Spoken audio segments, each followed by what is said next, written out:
Hi everyone, it's Darlene. Welcome to my video on washi tape, which is for the July challenge.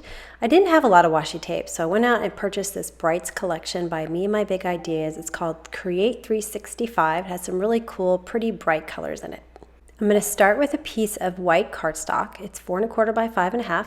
I'm going to measure 7/8 of an inch from the bottom, and then I'll use that mark to draw a line with my T-square. I'm just making some dots here and there so that I have a guide to go by for my washi tape. And then I'm going to measure 1 1/4 inches from the right, and I'm going to draw a couple more dots going up. And this is going to be the right side of my cake. And then that same 1 1/4 inches on the other side. That way I have my cake centered. Just a few dots so I have a line to follow. I'm using Stampin' Up! Cardstock because I'm going to be stamping with Stampin' Up! Inks in just a bit. Rather than lay these washi tape pieces flat down, I decided I'm going to create a ruffle. Now I tried to do this with my fingers and it did not work out well. It's sticky, it gets twisted up on itself. I found that this is the easiest way to do it. So what I'm going to do is I'm going to go from the bottom up. So I'm going to stick some down on the paper, and then I'm going to take my paper piercer, or you could use like the back of a paintbrush, and fold it over and stick it down right on that guideline. So you want to make sure you follow that straight line. So I'm going to keep this going for a little while so you can see how this works, but once you find a rhythm, it goes a lot faster. So you're really just using the paper piercer to control where the washi tape sticks on the cardstock. So I folded it backwards, and then I hold it in place while I create that ruffle and stick it back down. Now it starts to get pretty tight against the cardstock, so you have to let it out a little bit. So I kind of pull it back until I get to my paper piercer. Then I hold it in place and fold it over. And then if your paper piercer gets stuck, just kind of twist it around a little bit. So the key is to kind of keep it stuck on the cardstock. See, I'm pushing it down into the cardstock, then pulling it up a little bit so that it's the right distance away. And you have to play with it. It's usually about 1/4 of an inch, 1/4 of an inch, or maybe 1/8 of an inch, something like that. So just keep going all the way across, ruffling it over. And it really doesn't take that much time once you get into a groove. I'm going to speed this up a little bit. The key is to go out a little bit, sticking it to the paper, then pull it back up, and that really helps you to control it on the guideline. So I'm going to keep going until I get to that pencil mark, and then I'll put my thumb down where I want to rip it, and then I'll just tear it off. You can see you end up with a nice, pretty ruffle.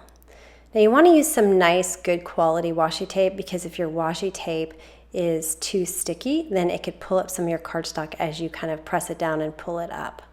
So you have to experiment with what you have. So for the next 3 layers, I'm just going to rip off a piece that's the right size from pencil line to pencil line and put it flat down. So I've got my black and white, and then I have my pink hearts, and then my stripes. So I'm going to do these 3 layers, kind of the middle of the cake. And then before I do the next layer, I want to stamp my candles. So what I'm going to do is I'm going to measure how much room I'm going to need for this final ruffle, and it's about 3/8 of an inch. So I'm going to measure 3/8 of an inch up, and then I'm going to draw a line, just kind of a dotted guide for a mask, because I don't want to stamp below there because that's where my washi tape is going to go. So I'm just making sure I have the right distance, and then I'm putting the mask on top of that 3/8 of an inch. I'm stamping these before the ruffle because I think the ruffle is going to get in the way. So I don't really have a smallish candle, so I decided to take this candy cane and use the bottom of it to create the candles. So I'm going to use some Memento Tuxedo black ink, and I'm just going to randomly put some candles kind of facing in different directions. And I'm going to use an odd number. So I'm going to do 4 of the black. And then I have Bermuda Bay, which matched my washi tape perfectly. So I cleaned off my stamp, and now I'm going to stamp down the Bermuda Bay. And that's why I use the Stampin' Up! Cardstock, because the Stampin' Up! Inks work great on that cardstock.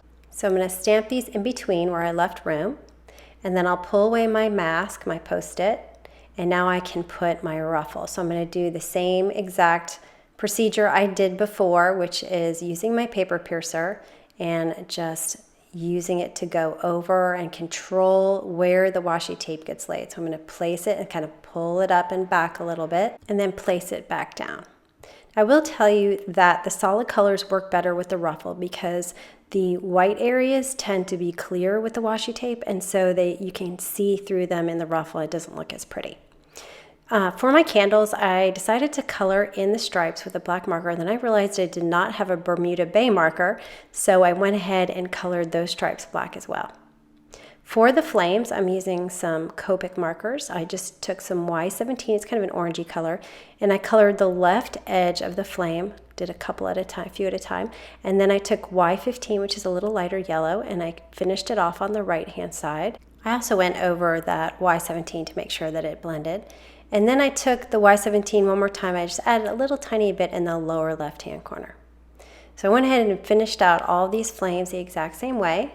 Since I used that candy cane, I didn't have a stamp for this, so that's why I colored them in. Now I wanted to ground my cake, and so rather than make a fancy table and spend a lot of time doing that, I just added a little bit of shadow. This is W3, and so I'm extending it out a little bit on the right and some underneath the cake. And then now this is W1, and I'm just blending around the W3 that I already put down and extending it down just a little bit more. So this just makes it look like the cake is sitting on something. I pulled the sentiment from Simon Says Stamp Big Birthday Wishes, and I'm just inking it up with some Memento Tuxedo Black like I used with the candles, and I'm using my Misty to make sure I get it lined up. I did get some ink on my Misty cover, so I wiped that off before I stamped it because those ruffles are sticking up a little bit and I didn't want the ink to hit those. Finally, to finish it off, I'm going to add some washi tape to the edges. This is another roll that's in that same set, so I'm just going to put this on the edge on both sides, and I hang it off a little bit, and I just trimmed it with a scissor, and then you can wrap it around the back of the card and it sticks just fine back there. So I'm going to do that on both sides, and that's just to kind of frame my cake with a little bit of something. And then I'm just going to take this panel and use an ATG tape runner on the back and adhere it to a card base, which is just Nina Silver White 4 1/4 by 5 1/2 folded. And I like to use the lower left-hand corner of my Misty to get my panels lined up straight. Now the sentiment is just kind of a statement. It's your birthday, so I felt like I needed something a little bit more. So I grabbed this Let's Celebrate stamp from the More Sketchy Banner Greetings, and I stamped that on the inside. And that completes this card. I think it's really cute. I love the ruffle look. It's really neat. And I was really happy to figure out that that paper piercer works because it is very frustrating to get that ruffle with just your fingers. All right, so now I want to show you how to put these rolls away into the container if you happen to have this container. What I did was I stacked them all up, and then I took the container that's empty and I pushed it down on the whole stack and flipped it over. At first I tried to put them in one at a time and it was just really hard to do, so this trick will really help. Okay, so I also made another card, and the first thing I did was take those same rolls of washi tape, all from that same set, and I wrapped them around a piece of 4 1/4 by 5 1/2 inch Nina Silver White cardstock, and then I cut another piece of cardstock with a 1/4 of an inch taken out of the top and the bottom. So it's 4 1/4 by 5. And I'm going to take this petite butterfly from Simon Says Stamp, and I'm going to cut it using my Big Shot. So now I have a hole there. I'm using the Label Love by Altenew. This card has a lot of white on it, so I wanted a sentiment that would stand out. So I used my Hero Hues black ink, which gives a really nice black image, and I stamped it twice using my Misty to make sure it was solid black. And with these sentiments, I like to cut them out, so I'm just stamping it on a piece of Nina cardstock, and then I'll cut it out with a scissor. I just feel like I want more control over this sentiment. So I'm going to cut it out, and I'll pop it up onto the card later. I knew I wanted to do something else, and I thought sequins at first. So I got my Stampin' Up! Sequins, which has clear, white, black, silver, and I tried all that along with some Moonshine ones by Simon Says Stamp, and I just wasn't happy with the way it looked, and I decided I wanted something a little bit more random, so I'm going to go with splatters. So I got my black Onsai Tombi palette and a glass of water, and I try to get a pretty good amount of water in there because it needs to be liquidy so it drops off your brush. So I had to add a little bit more here and just have to play with it a little bit. And then I took a tissue and I wiped off the excess water from my brush to make sure that that water doesn't hit my cardstock. And I just tap it from above a couple of times, And these splatters look so beautiful with this Gansai Tambi. They're really dark black and they're shiny, which is why I love to use it for this. All right, so I popped up my sentiment with my Stampin' Up! Dimensionals. And then I decided to go ahead and add a little bit more. I wanted some shine, so I took just the moonshine ones and added about 5 of those around the butterfly. And that added just the perfect amount of sparkle. So I'm gonna use my pick-me-up stick to pick them up. I put a little dab of the multi-medium matte by Ranger, and this dries matte, so it's not shiny, so you don't have to worry about it showing through. And I put a pretty good glob on there.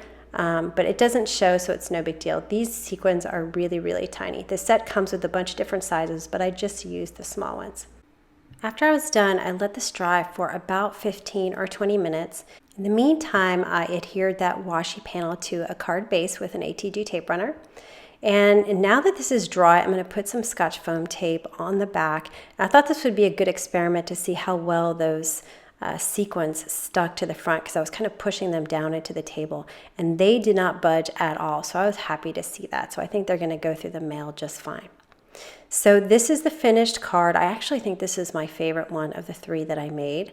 And then so bringing back the birthday cake card, I do like this one a lot. I just love the colors. I love pink and black together. And then finally I made this other one, which really was just a bunch of washi, and I ruffled the pink one as well as the turquoise one.